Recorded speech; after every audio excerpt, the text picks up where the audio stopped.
Hi campers, this is Leslie and I'm going to be talking to you about the Spanish CLEP exam. You're probably wondering, why should I take the Spanish CLEP exam? Well, as most of you know, you need at least 24 credit hours to complete this program successfully. And some of you maybe didn't take enough classes during the fall, or maybe you didn't do so well in your classes. And so this is a perfect opportunity for all of you to obtain 6 credit hours. It gives you credit for Spanish 1301 and Spanish 1302.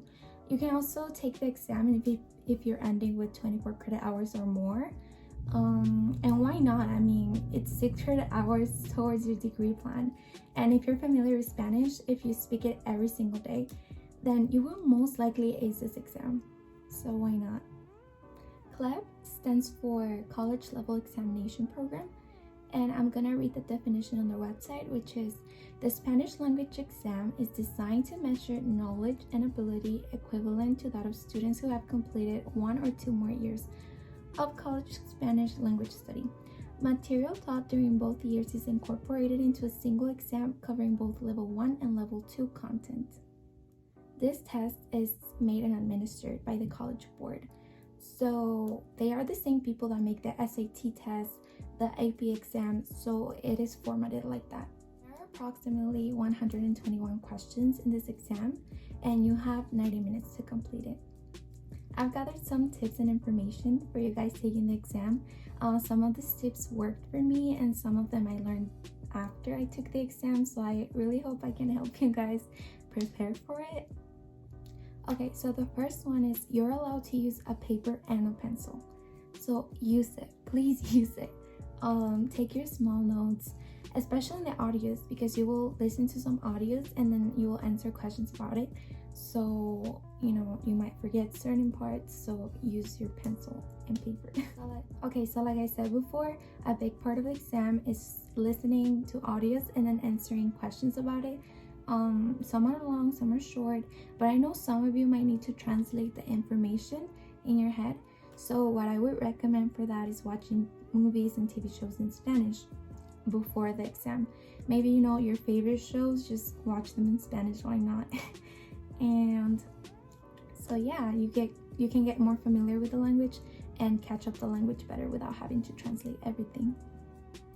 Okay, so another tip that I have for you is to study the vocab based on the study guides that they have. Like I said before, vocab is a huge part of the exam. Some of the stuff is super easy, but some of it is not something we use in our everyday lives. Like maybe you're used to talking to your mom in Spanish, but you're not used to talking to a doctor or a lawyer in Spanish. So they use a more professional and advanced choice of words, so I would definitely practice those. You will see this in like some form of fill in the blank questions, which is not hard. You just have to go over them, and I will try to link something so that you guys can study and maybe some practice questions. Another tip that I have for you guys is to review your grammar. You're not gonna actually have to write essays or any papers in this exam, but there are a lot of passages where you have to read them and answer questions about the passage. So there are quite a few, especially towards the end where it gets a little bit more advanced. You have to know your verbs, nouns, pronouns, adverbs and adjectives. I would study those. I know it sounds like too much, but honestly, if you're a Spanish speaker, they will just come to you as common sense. Another thing that I would recommend is to practice your reading in Spanish. This exam is full of passages and sentences in Spanish. Everything's in Spanish. So I would become familiar with Spanish articles or books, or even that long happy birthday message that your tia sent you. Whatever helps. I know this is very cliche, but my last tip is to get a good night's sleep the day of the exam. Also, try to eat a full meal before the exam. This is just so that you're 100% concentrated and you're focused on it and you're not thinking about other stuff. I linked a couple of free resources in the video so that you guys can use them and study. So please use them and study. They'll really help you, especially if you don't talk as much Spanish in your house or in your day-to-day life. These are pretty much all the tips and information that I have for you guys. I really hope that I was able to help you. And you can reach out to me if you have any additional questions or if you need a little bit of tutoring. I'm here.